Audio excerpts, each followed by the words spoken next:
से पेमेंट लेते रहे हो। खान साहब का जो लंदन वाला फ्लैट है उसके भी रिकॉर्ड नहीं है। इमरान खान आज ये कह रहा है कि मैं पाकिस्तान में जंगल का कानून चाहता हूँ। इस शख्स को सिर्फ एक ही गर्ज है कि मुझे इक़्तिदार चाहिए। मेरे दोस्त, तुम्हारे हाथ पे वो लकीर ही नहीं है जो मैं इक़्तिदार हूं। कमाई हलाल की हो तो फिर आपको कतरी खत की जरूरत नहीं पड़ती। या आज जो कुछ नवाज शरीफ के खानदान के साथ हो रहा है, मैं ये समझता हूँ कि ये खुदा का हिसाब है। बिस्मिल्लाहिर्रहमानिर्रहीम। अस्सलाम वालेकुम नाज़रीन, प्रोग्राम न्यूज़ टॉक के साथ मैं हूं आसमा चौधरी। आज के प्रोग्राम में आपको खुशामदीद कहते हैं। आजकल खासा चर्चा है पनामा केस के फैसले का, बहुत सारे लोगों का इसका इंतजार है और साथ में नाअहली के बारे में भी बहुत ज्यादा लोगों को इंतजार है कि कौन कौन नाअहल होता है। एक तो मियां नवाज शरीफ साहब के बारे में बहुत सारी लोगों की शायद ये राय है कि उनको अदालत नाअहल करार दे सकती है। दूसरी जानिब इमरान खान का मामला भी इस वक्त अदालत में खुला है। नून लीग खासी पुरजोश है और बड़े भरपूर तरीके से इस वक्त मैदान में है कि किसी तरीके से इमरान खान को भी नाअहल किया जाए। उनका यह कहना है कि उन्होंने अपनी तमाम रिकॉर्ड और अपनी मनी ट्रेल जो है इस वक्त अदालत में पेश कर दिया। दूसरी जानिब वजीर आजम साहब पर इस्तीफे का दबाव भी बढ़ता जा रहा है। इससे पहले हमने देखा खैबर पख्तूनख्वा की असेंबली ने वहां पे करारदाद मंजूर की कि वजीर आजम साहब इक्तदार से मुस्ताफी हो जाएं और आज एक और करारदाद भरपूर तरीके से सिंध असेंबली ने भी पास कर दी है कि वजीर आजम साहब इक्तदार से इस्तीफा दे दें। लेकिन शायद वजीर आजम साहब को भी फैसले का इंतजार है कि वो अदालत के फैसले के नतीजे में देखेंगे कि वो इक्तदार से अलग होंगे या नहीं होंगे। लेकिन इसके साथ साथ अगर हम कल के धमाके का भी जिक्र करें, बड़ा अफसोसनाक वाकया लाहौर में पेश आया। पिछले 5 माह के दौरान लाहौर को 2 बार शदीद किस्म के धमाकों का निशाना बनाया गया। लेकिन वजीर आजम साहब आज मालदीव के दौरे पर रवाना हो गए। वहां उन्होंने नेशनल डे में शिरकत की। लाहौर तो वो जा नहीं सके, लेकिन मालदीव जाना खासा उनके लिए जरूरी था कि वहां से उनको इन्विटेशन आया हुआ था। लेकिन हम बात करते हैं पाक आर्मी की भी। जनरल बाजवा भी आज हॉस्पिटल में गए, मरीजों की इयादत की। लोग यही एक्सपेक्ट करते हैं कि अच्छी और मुश्किल या दुख सुख की घड़ी में उनके लोग उनके साथ खड़े हों, लेकिन यहाँ मामला शायद कुछ उलट है। आज के प्रोग्राम में इसी हवाले से हम बात करेंगे, लेकिन सबसे पहले कुछ चलते हैं आज के कुछ अहम पॉइंट्स की जानिब। इमरान नाअहली केस, मनी ट्रेल मुकम्मल जमा कराने का दावा। इलेक्शन कमीशन का तौहीन अदालत केस पर फैसला महफूज। आर्मी चीफ जनरल बाजवा की जेर सदारत अहम इजलास। लाहौर के मुख्तलिफ अस्पतालों में जख्मियों की इयादत। वजीर आजम के बाद वजीर दिफा का भी अकामा निकल आया। PTI रहनुमा का दस्तावेजात के साथ दावा। अक्सर पाकिस्तानी वजीर आजम के मुस्ताफी होने के हक में सिंध असेंबली की मुखालफत में एक और करारदाद। ऑयल टैंकर्स और ओगरा के दरमियान मुज़ाकरात नाकाम। मुल्क भर में पेट्रोलियम मसनूआत की किल्लत का खदशा। जी नाज़रीन, एक गैलप का सर्वे भी आज सामने आया है जिसमें कहा गया है कि 51% लोगों की राय यह है कि नवाज शरीफ साहब इक़्तिदार से मुस्ताफी हो जाएं और 49% लोग ये चाहते हैं उसमें कि शहबाज शरीफ साहब अगले वजीर आजम हो। क्या पार्टी के अंदर, जैसे कल भी हमने प्रोग्राम में ये जिक्र किया था, ऐसी तरजीहात हैं, शहबाज शरीफ साहब को आगे लाया जा सकता है या नहीं? इसी पे भी मजीद बात करेंगे। नाअहलियों का जिक्र भी होगा और पनामा और अकामा की सियासत का भी हम जिक्र करेंगे। यहाँ लेंगे एक ब्रेक के बाद हमें ज्वाइन करेंगी शाइस्ता परवेज मलिक साहिबा, सेनेटर कयूम सोमरो, इमरान इस्माइल, इरफान कादिर साहब हमारे साथ मौजूद होंगे, साबिक अटॉर्नी जनरल ऑफ पाकिस्तान। एक मुख्तसर से ब्रेक के बाद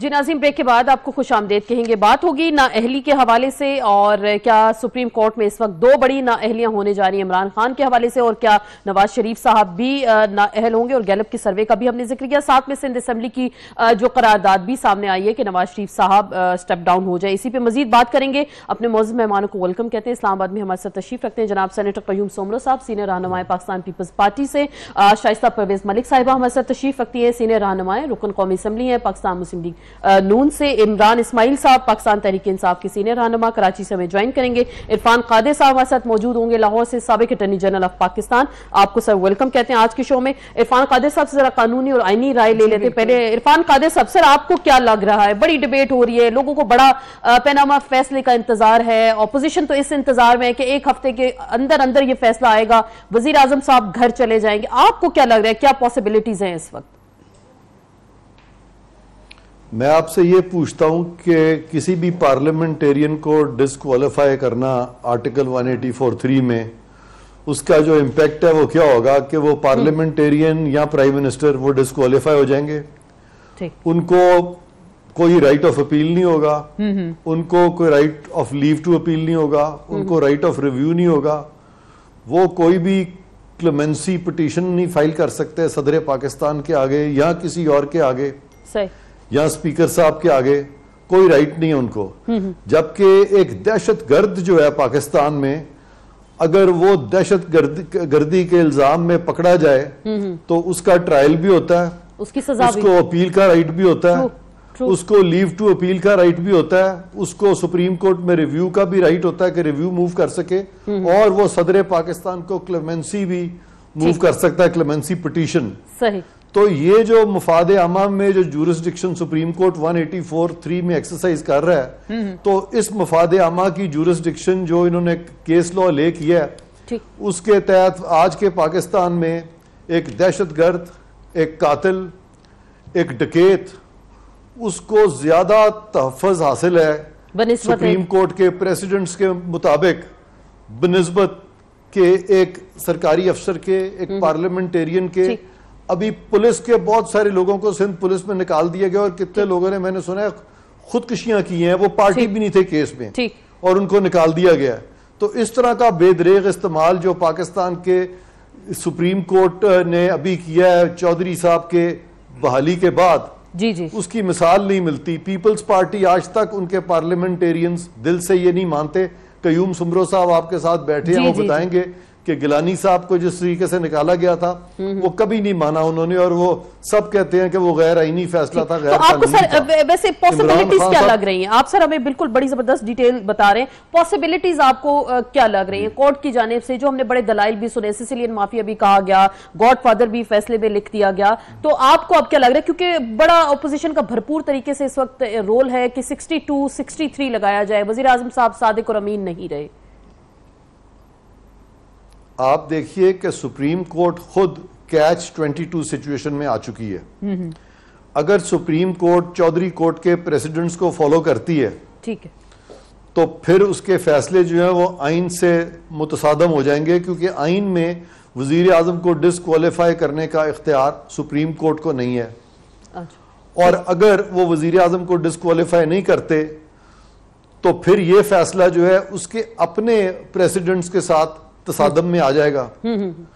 तो इन हालात में मैं बारहा कह चुका हूं कि सरीहन सुप्रीम कोर्ट ऑन ट्रायल है, ठीक है, और एक बड़ा मुश्किल मरहला है सुप्रीम कोर्ट के लिए कि इस कैश 22 सिचुएशन से कैसे निकले। बड़ा मुश्किल मरहला, बड़ा मुश्किल फैसला भी। सर बिल्कुल, मैं जरा आगे चलती हूँ, सेनेटर कयूम सुमरो साहब से जरा बात करते हैं, उनसे जरा पूछते हैं कि वो हवाला दे रहे थे यूसुफ रजा गिलानी का, उनको तो कोर्ट ने खड़े खड़े डिस्क्वालीफाई कर दिया था, till the rising of the court, वो उस वक्त उन्होंने बोला था। तो आपको क्या लग रहा है? अभी तो आप लोग इंतजार में, आज सिंध असेंबली ने करारदाद भी पास कर दी, तो लग नहीं रहा कि ऐसी पॉसिबिलिटीज हैं कि वजीर आजम नाअहल होंगे? वो कानूनी और आईनी जो नुक्ता बयान कर रहे हैं। बिस्मिल्लाहिर्रहमानिर्रहीम। जहाँ तक सिंध असेंबली की बात है तो जाहिर बात है हम पार्लियामेंट में हमारी सियासत है और हम जमहूरियत के लिए जदोजहद कर रहे हैं। हम कोई गैर आइनी इकदाम ना हमने पहले उठाया था ना अब उठाएंगे। हम तो आइनी हदूद में रहते हुए वो कुछ कर सकते हैं जो हमें आइन इजाज़त देता है। तो ये तो हमारा आइनी हक था कि आज सिंध असेंबली ने प्राइम मिनिस्टर पे अदम एतमाद का एक इज़हार किया है, और इस तरह बाकी असेंबलियों से भी ये आवाज़ उठने लगेगी। और इंशाल्लाह, क्योंकि देखें बात ये है कि 1.5 साल की पूरी ये जो एक्सरसाइज हुई है सुप्रीम कोर्ट में, और फिर JIT के ये तकरीबन 60 दिन की जो भी प्रैक्टिस आपके सामने रही, तो इसके बाद मैं नहीं समझ रहा हूँ कि कोई गुंजाइश बाकी कहीं पे भी थोड़ी बहुत भी रह जाती कि जी prime minister Nawaz Sharif disqualify नहीं हो रहे हैं, नंबर 1। नंबर 2, जहाँ तक अभी हमारे अटॉर्नी जनरल साहब ने साबिक जो बात की, तो मैं उनकी बात को यहाँ तक तो मानता हूँ कि हम नहीं मानते यूसुफ रजा गिलानी को। हम समझ रहे हैं कि उनके साथ सरियन ज्यादती की गई, और आपकी हुकूमत ने ज्यादती नहीं की थी। अगले प्राइम मिनिस्टर को ले आए थे राजब साहब को, उन्होंने ये अख्तियार उनका नहीं था, तो सिर्फ तौहीन अदालत का ये अख्तियार उनका नहीं था जिसके तहत उन्होंने यूसुफ रजा गिलानी को घर भेजा। वो एक हमें पता था कि 4 साल के अंदर जो भी एक रहा हमारे साथ एक्स चीफ जस्टिस के साथ तरीकेकार, वो सारी दुनिया को पता था उनका क्या बिहेवियर था। तो वो एक जाती जो है इंतकामन उन्होंने इस तरह का इतना बड़ा डिसीजन दिया जो आज तक कोई दुनिया की कोर्ट नहीं मान रही इस चीज को कि प्राइम मिनिस्टर को आप 1 सेकंड के अंदर डिस्क्वालीफाई करो।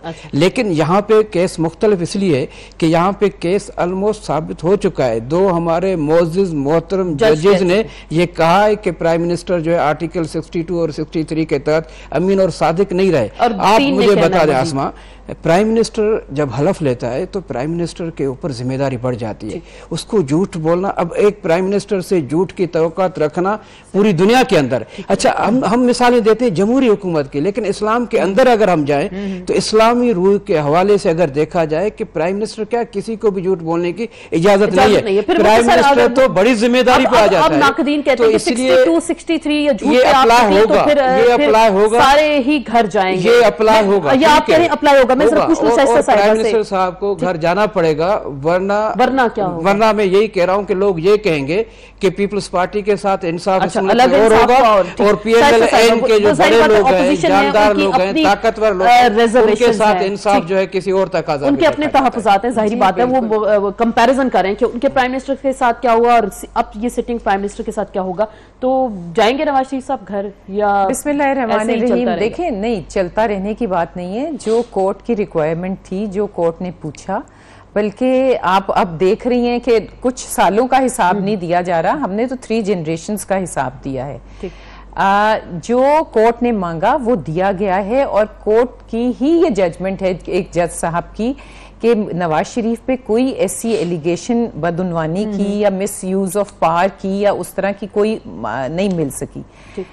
तो अगर जो जो चीजें मांगी गई वो चीजें कोर्ट को प्रोवाइड की गई, चाहे वो उनमें 3 डेकेड्स इन्वॉल्व थे, चाहे उनमें कब से आप हिसाब मांग रहे हैं। वो ये कहते हैं कि झूठ बोला, वो मुतमईन नहीं कर सके, जेआईटी के सामने कुछ कहा, पार्लियामान में खड़े होकर उन्होंने कुछ कहा। देखिए, अगर हम कहें, हमारा तो ये भी स्टांस है ना कि जेआईटी के सामने जो कहा गया वो जेआईटी ने खुल के वो पूरी बात भी नहीं बताई, जेआईटी ने वो पेपर्स भी पूरी तरह नहीं दिखाए। देखिए, जेआईटी पे जो तहफ्फुज़ात हैं वो तो डे 1 से हम अपने बता रहे हैं, लेकिन बात इस वक्त ये है कि कोर्ट में क्या बात हो गई और कोर्ट में वो जज साहिबान ने क्या अपनी ऑब्जर्वेशंस दी और वहां पे वो सेटिस्फाई हुए कि नहीं हुए।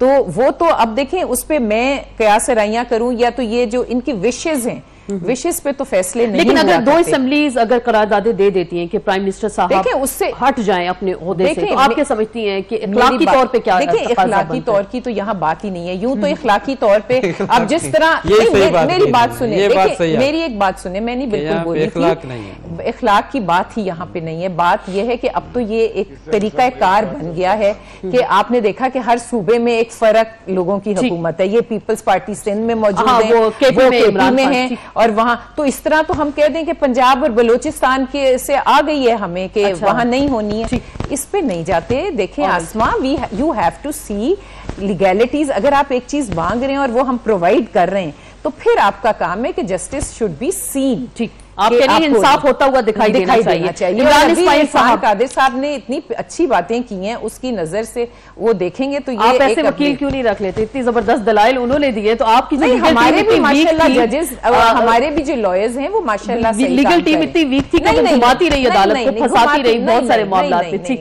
मैं जरा पूछ लूं इमरान इस्माइल साहब से। इमरान इस्माइल साहब, ये जो मनी ट्रेल के हवाले से बात हो रही है, नून लीग खासी अब पुरजोश दिखाई दे रही है कि जी हम नवाज शरीफ साहब अगर जाते हैं तो इमरान खान को भी घर भेजेंगे, वो मनी ट्रेल नहीं दे सके। तो आप दोनों केसेस को कैसे देख रहे हैं? ये जो अभी मामला मनी ट्रेल का हो गया और प्लस प्राइम मिनिस्टर की डिस्क्वालिफिकेशन के हवाले से।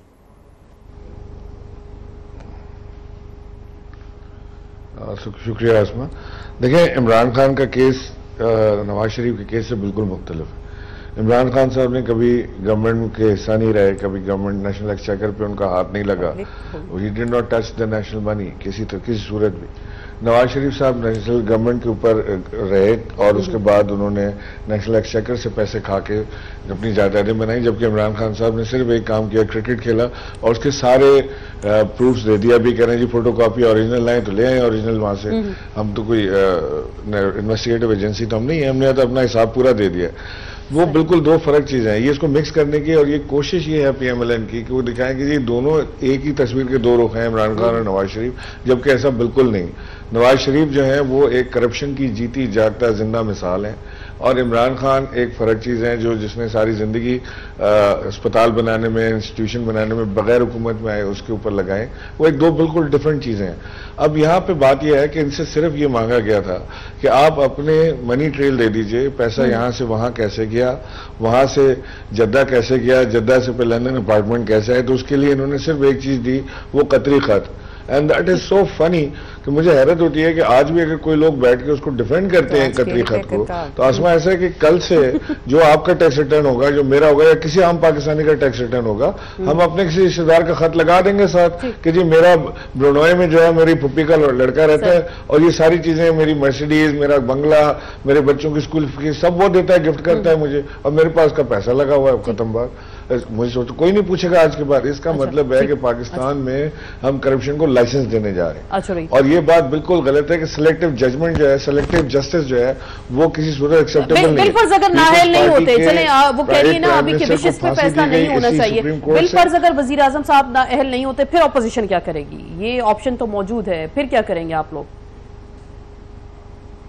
सुप्रीम कोर्ट का फैसला हम हर सूरत, देखें सुप्रीम कोर्ट का फैसला हम हर सूरत मनोन मानेंगे, कबूल करेंगे। मैं आपको ये लिख के देता हूं कि पीएमएलएन ने पूरी तैयारी की हुई है कि जैसे इन्होंने 97 में सुप्रीम कोर्ट पर फिजिकल हमला किया था, उस तरह की दोबारा तैयारी में ऐसी तैयारी में उसको रोकने के लिए पाकिस्तान भरपूर इरफान खादे साहब ने जाना है ब्रेक के बाद, हम उनसे एक दो सवाल रह गए, जरा उनसे वो पूछ लेते हैं। इरफान खादे साहब, अभी दो बातें आपने की हैं कि पाकिस्तान में जो दहशतगर्द हैं उनका ट्रायल भी होता है, उनको सजाएं भी होती हैं, उनकी फिर सदर साहब के पास इख्तियार है कि उनकी सजा को माफ कर सकते हैं। आपको याद होगा मैंने पिछले दिनों एक खबर लिखी थी, वज़ीर आज़म साहब को पार्डन किया जा सकता है सदर साहब की जानिब से, तो आपको क्या लग रहा है, कुछ ये पार्डन इनको किया जाएगा अगर बिल फर्ज हम अजम्पशन पे बात करें डिस्क्वालिफिकेशन होती है?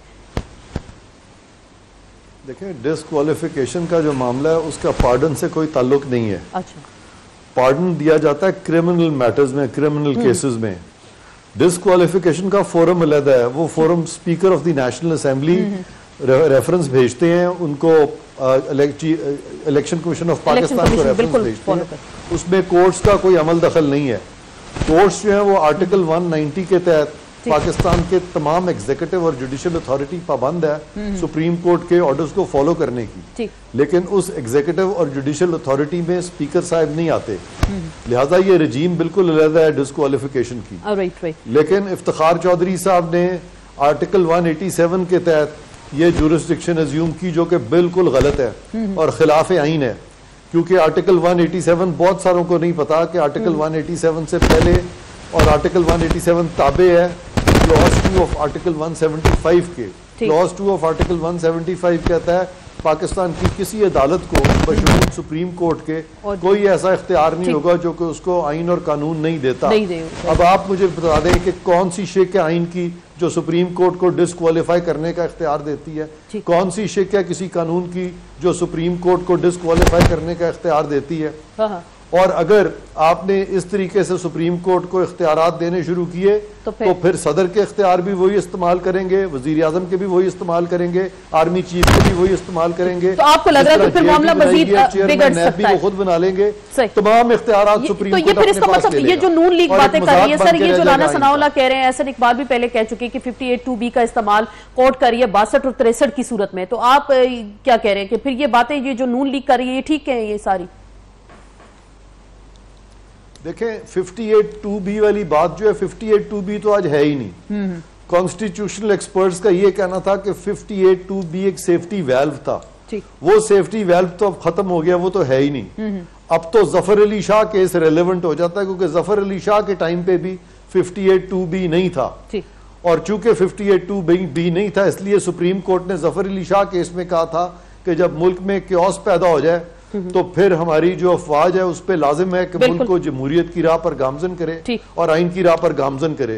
तो 58(2)B की तो कोई रेलेवेंस नहीं है आज। लेकिन ये नून लीग ऐसी बातें कर रही है कि शायद वो 62-63 की सूरत में इस्तेमाल हो रहा है अदलिया की जानिब से। देखें वो आप सही फरमा रही हैं, इस वक्त पॉलिटिकल रिटोरिक भी साथ साथ चल रहा है और तमाम पाकिस्तान की पॉलिटिकल पार्टीज जो हैं वो पॉलिटिकल रिटोरिक कर रही हैं, और बहुत सारा जो सियासत है वो सुप्रीम कोर्ट के उन मैटर्स के ऊपर हो रही है आइंदा जो आने वाला इंतखाब है वो भी लगता है पनामा केस पे पनामा पे ही बुनियाद बनेगा। और इससे पहले भी जस्टिस इफ्तिखार चौधरी की जो रेस्टोरेशन थी उस पर भी बहुत सारी सियासत की गई थी। तो बहुत बहुत शुक्रिया इरफान कादिर साहब, आप हमारे साथ मौजूद थे और बड़ी डिटेल में कानूनी और आईनी राय दे रहे थे कि मजीद इस मामले में क्या होने जा रहा है। तो फिर कयूम सोमरा साहब, आपने उनकी लीगल राय सुनी, वो कह रहे हैं बड़ी सियासत हो रही है और अगला इलेक्शन भी पनामा के हवाले से सामने आएगा। तो ये फिर आपको क्या लग रहा है, हालात किस जानिब आप जाते दिखाई दे रहे हैं? इमरान इस्माइल साहब कह रहे थे कि ये 90s की सियासत दोहराएंगे।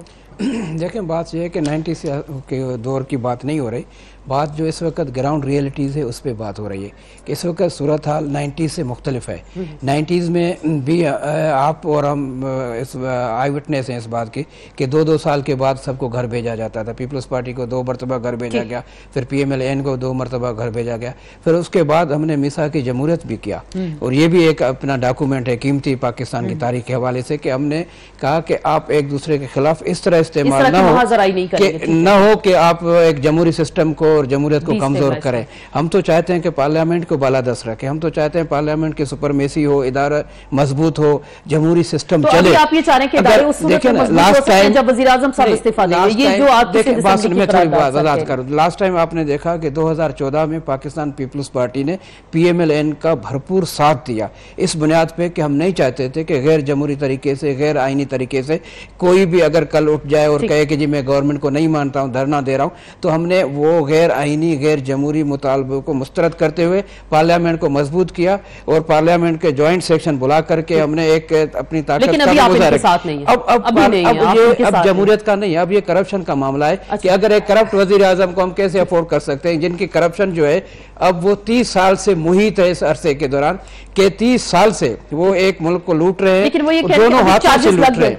चार्जेस लगेंगे, ठीक है, मैं बता रहा हूँ, देखिए मेरी बात पूरी करने दो कि 30 साल से जिस मुल्क को लूटा जा रहा है अब तो अल्लाह की ये बिल्कुल मुझे वो उसके अपने इनके अपने प्रेसिडेंट है अभी भी है माशाल्लाह हाल हयात है, उन्होंने जो बयान दिया था वो बिल्कुल एक आईना दिखाया था कि नवाज शरीफ साहब ये अल्लाह की पकड़ है। बात करनी है, मुझे एक ब्रेक लेनी है, ये अल्लाह की पकड़ है। और उसने ये भी कहा था, एक जुमला कहा था कि साल के अंदर 6 महीने के अंदर आप देखो कि इनके साथ क्या होने क्या होगा। तो चले ये शायद उनकी बददुआ थे। सबसे बड़ी बददुआ है मोहतरमा बेनजीर भुट्टो की कब्र का ये ट्रायल करते रहे। वो कैसे, वो तो माफी मांग ली थी, वो तो माफी तलाफी हुई। इसके बाद भी इनके आप बात सुने ना, ये 2 साल के अंदर, मुझे एक ब्रेक पिछले 2 साल के अंदर इन्होंने किया है, वही बददुआ इनके। चले आप कह रहे हैं ये बड़ी बड़ी सख्त बात उन्होंने की है, पूछूंगी कि कौन सी बददुआ इनको लगी हुई है। फिर ये 2 साल से जो आपने बीबी का ट्रायल किया हो, ये पिछले 2 साल भी जो चल रहा है, तो हमने कौन सी। चले आप कह रहे हैं जो बददुआएं इन्होंने ली हैं तो उसके नतीजे में आज इनको मजीद इसमें बात करेंगे और गैलप के सर्वे का भी जिक्र करेंगे कि क्या शहबाज शरीफ साहब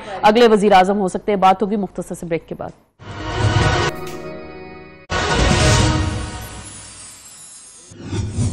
जी नाज़रीन, ब्रेक के बाद आपको खुश आमदेद कहेंगे। ऐसा क्या हुआ है कि पीपल्स पार्टी ने पिछले 5 साल तो बड़ा फ्रेंडली टाइम गुजारा और ये 4 साल भी हुकूमत के साथ फ्रेंडली अपोजिशन पे गुजारे, लेकिन अब पनामा केस के बाद अपोजिशन का भी किरदार अदा करी है पीपल्स पार्टी और ब्रेक में भी खासी गर्मा गर्म गुफ्तगू रही है। बड़ी वो एलिगेशंस लगा रहे हैं आपके लीडर के ऊपर, वो ये कह रहे हैं करप्ट हैं, उन्होंने झूठ बोला, सादिक और अमीन नहीं रहे, इसलिए उनको अपने ओहदे से हट जाना चाहिए। पहली बात तो मैं आसमा कहूँगी कि बार बार कह रही हूँ कि ख्वाहिशात पर ना कोई आता है ना कोई जाता है। हम अवाम की ताकत से आएँ, अवाम के वोटों से आएँ और हम अगर हमें अवाम रिजेक्ट करेगी तो हम चले जाएंगे। आपने अभी भी देख लिया, बावजूद के 1.5 साल और ये जो 60 दिन से ये जो लापा जा रहा है एक राग करप्शन आपने सर्वेज मुख्तलिफ आ रहे हैं, उनके अभी आपने नतीजे मेरे सामने है गैलप का नया जो आज सर्वे आया, वो कह रहे हैं कि 51% लोग कह रहे हैं कि नवाज शरीफ साहब घर चले जाएं, 49% कह रहे हैं कि कानूनी जंग लड़े और फिर शहबाज शरीफ साहब को हमायत दे रहे हैं लोग कि जी वो आ जाएं अगले प्राइम मिनिस्टर बने। 51% कह रहे हैं कि वो घर चले।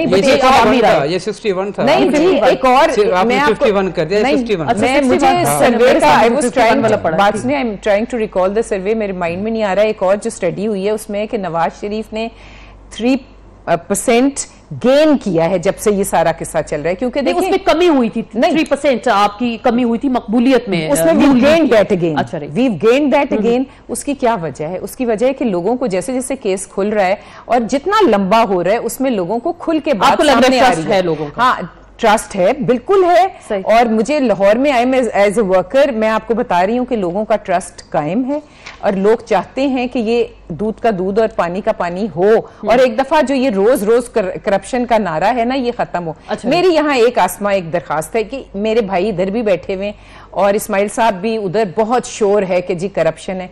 मुझे बताएं, इनके अपने अपने सूबों में नैब के अदारे थे, केपीके में नैब का अदारे को ताला लगा हुआ है। उन्होंने वहां की करप्शन, वहां इनके अपने वजीर शोर मचा रहे हैं और करप्शन की बात करना चाहते हैं, वो ताला लगा हुआ है, वहां कोई करप्शन का जिक्र नहीं है। यहाँ मेरे भाई का सिंध में हुकूमत है, वो नैब का एक ऐसा लॉ पास करना चाहते हैं जिसमें पूछताछ ना। बिल्कुल बिल्कुल। तो मेरी बात सुने, आजाद तो ये एक मिनट, मैंने आप बिल्कुल नहीं बोला था, ये क्या तरीका है कि जब उनकी बारी आती है तो उनके लिए एक फर्क बनना चाहिए, इनकी बारी आती है अलग फर्क होना चाहिए। ये सारे आपके पीछे पड़ जाएंगे, इमरान इस्माइल भी वेट कर रहे हैं। मेरा टाइम भी इमरान भाई को देखिए, बात सुने, मेरी बहन ने 2 बातें की। पहले कहा कि ख्वाहिशात के मुताबिक कुछ फैसला नहीं होगा, ऐसे नहीं। मैं हम भी यही कह रहे हैं कि नहीं, जब मियां नवाज शरीफ साहब उस वक्त हमारा प्राइम मिनिस्टर इलेक्टेड नहीं था, जब उन्होंने मुतालबा रखा था कि मियां यूसुफ रजा गिलानी साहब चले जाओ, ये हो जाओ, तो उस वक्त इनकी ख्वाहिश काम कर रही थी। नहीं देखिए सुने ना, उस वक्त इनकी ख्वाहिशात थी तो यूसुफ रजा गिलानी चला जाए, वो उस वक्त याद नहीं था कि इलेक्टेड प्राइम मिनिस्टर है, उसके लिए ये तरीकेकार गलत है। नंबर 1। दूसरी बात मेरी बहन ने की नैब के हवाले से, क्या सुप्रीम कोर्ट के चीफ जस्टिस ने जब नैब के हवाले से चेयरमैन नैब को कहा, प्राइम मिनिस्टर का क्या रिएक्शन था? हमारे दोस्तों पे हाथ डाला जा रहा है, नैब की हम टांगे तोड़ देंगे। तो ये खुद अपने आप को नहीं देखते, जब इनके ऊपर नैब की बात होती है तो प्राइम मिनिस्टर भी चीफ होता है और इसके अलावा उनके सारे वुज़रा भी जो है वो बोलना शुरू कर देते हैं। मैंने 2 जिम्मेदारी बात की कि प्राइम मिनिस्टर नवाज शरीफ साहब की खुद अगर सुप्रीम कोर्ट कहती है तो उस पर जो है वो उन्होंने केस नहीं चलाया असगर खान केस का, और बल्कि उन्होंने उल्टा नैब के चेयरमैन को डांटना शुरू कर दिया। नैब के चेयरमैन को डांटना शुरू कर दिया कि आप हमारे शरीफ लोगों के ऊपर किस तरह करें। नंबर 1। दूसरी बात, जब नवाज शरीफ साहब अपने टाइम में काला कोट पहन करके जाते थे, और ये इसके अलावा जब ये इन्होंने यूसुफ रजा गिलानी से डिमांड की इस्तीफा की, तो उस वक्त ये सब जायज था। आज हम करना चाह रहे हैं तो हमें क्यों आपको ऐसे चले, आप कह रहे हैं कि ऐसी बातें आपको क्यों सुनाई जा रही? इमरान इस्माइल साहब, सर ये जो करप्शन की कहानियां ये ज़दे आम है, वो आपको केपीके का ताना देते हैं, इधर सिंध की बात की जाती है, तो तमाम जगह तो मामलात लगता है कुछ ऐसे एक जैसे ही हैं। लेकिन चले घूम फिर कर बात हो रही है वजीर आजम साहब पे, उनकी डिस्क्वालिफिकेशन पे, सादिक और अमीन नहीं रहे, तो आप जाहिर बात है सारे मामले को आप किस तरह से देख रहे हैं? देखिए असमा, बात यह है कि ये बार बार ये कह देना कि जी हम आवाम की ताकत से आए, आवाम को जवाब दें और किसी को जवाब नहीं देंगे, तो आवाम ने आपको वोट इसलिए नहीं दिया कि आप जाके ऑफिस में बैठे और आप करप्शन करें और अपने बच्चों को अरबपति बना दें और हमारे बच्चों को कखपति कर दें। ये हमारे बच्चों का हक है ना, गरीब लोगों के एजुकेशन का पैसा, हमारी रोडों का पैसा, पानी का पैसा, सड़कों का पैसा, ये सब खा गए, ये खा गए ना, अवाम ने तो नहीं कहा था। अच्छा, ये अजीब तमाशा है कि जब आपकी बारी आए तो जमहूरियत खतरे में आ जाती है। नवाज शरीफ साहब ने अपना नाम ही मिडिल नेम जमहूरियत रख लिया है, नवाज जमहूरियत शरीफ, कि जी अगर ये जाएंगे तो जमहूरियत भी लिपट जाएगी। ये जमहूरियत के ठेकेदार हैं, किसने कहा जमहूरियत लिपट जाएगी इनके जाने से? कोई खतरा नहीं है जमहूरियत को। जमहूरियत को खतरा है ऐसे लोगों से, ऐसे खानदानों से, जो पाकिस्तान का अल्हम्दुलिल्लाह वाहिद खानदान है जिसकी 3 नस्लों पर इल्जाम लगा और 3 में से किसी एक नस्ल ने भी जो डॉक्यूमेंट नहीं दिए कि जी मुझे तो माफ करें, ये मेरे पास कागजात है, मेरी कमाई जायज है। हर एक ने दूसरे पर डाला, बाप ने बेटे पे, बेटे ने दादे पे, दादे ने पोते पे, पोते ने नवासे पे। सब अजीब किस्म का किस्सा चल रहा है। ये जो पनामा के बाद अकामा निकल आया है, ये अकामा वाला मामला है, इमरान इस्माइल साहब, इस पे आप क्या कहते हैं? आज वजीर दिफा ख्वाजा आसिफ जो पानी बिजली के वजीर है, उनके भी अकामा का दावा किया गया है। सिंध में भी शर्जील मेमन के बारे में कहा जा रहा है, पीपल्स पार्टी के बहुत सारे लोग भी हैं। तो आप क्या कहते हैं, जिन लोगों ने गलत बयानी की, अपने असासे छुपाए, तो क्या वो बुरे तरीके से एक्सपोज होंगे और क्या यही सब लोग 62, 63 पर घर जाएंगे?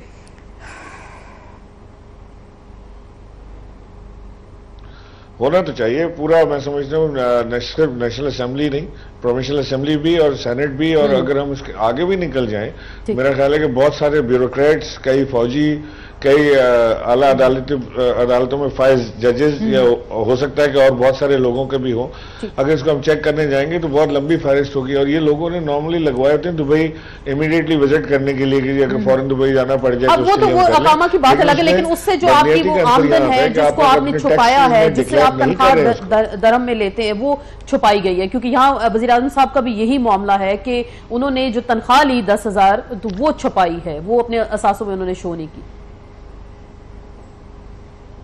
मैं वही अर्ज कर रहा हूँ ना जी, जिन्होंने टैक्सेस में डिक्लेयर किया है तो ठीक है, कोई जुर्म नहीं है, और जिन्होंने अपने टैक्स रिटर्न्स में डिक्लेयर नहीं किया है तो ज़ाहिर आमदन छुपाने के उसमें आता है। लेकिन ये तो एक बहुत, मैं कह रहा हूँ, मॉरल ग्राउंड से छोटी बात पर पकड़ने की बात है। असल जो बड़ी बात है वो ये है कि इन्होंने पार्क लेन के अपार्टमेंट्स जैसी बड़ी जायदाद बनाई, इन्होंने दुनिया भर में इन्वेस्टमेंट्स की, इन्होंने नेल्सन और नेस्कॉल जैसी कंपनियां बनाई जिसमें अरबों रुपए का हेर फेर हुआ। उसको पकड़ने की चीज है जो सामने मुल्क के लाए, जिसका पैसा वापस पाकिस्तान लाया जाए। ये बात कोई नहीं होती कि अवाम अब आशा करें कि अवाम से पूछ लें कि जी कुलभूषण यादव का क्या करना है, कोर्ट्स की क्या जरूरत है। अगर अवाम उसको वोट देते हैं तो ठीक है, उसको मेंबर पार्लियामेंट बना देंगे, नहीं देते तो फांसी। आपको लग रहा है अवाम की ताकत पे है। बिल्कुल, अवाम की ताकत की बात है। एक अदलिया का फैसला है और एक ऑपोजिशन का दबाव। पहले तो मैं ये बात कहूंगी कि भाई ने मेरे कहा कि मैंने कहा कि हम अवाम के उस पे आए और अवाम के उस पे जाएंगे और किसी को जवाब नहीं देंगे। मैंने ये नहीं कहा, मैंने ये कहा कि ये जवाब तो हम दे रहे हैं, जवाब तो हम पिछले 1.5 साल से दे रहे हैं, और एक एक पेपर, एक एक चीज जो मांगी कोर्ट ने वो कोर्ट को दी है। हमने तो रूल ऑफ लॉ का पूरा एहतराम किया है। जब जब जिसको बुलाया है वो पेश हुआ है। वो फौजरी भी कह रहे हैं, वो भी मेरी बात सुने, वो भी प्लीज कोर्ट में प्रूफ हो गई है कि वो कोई जालसाजी, वो कोई फौजरी नहीं थी। वो जो मैं बहुत फॉन्ट का सुन रही थी वो भी कोई, वो एंड में वो भी कोर्ट में नहीं हुआ है। बात देखिए, बात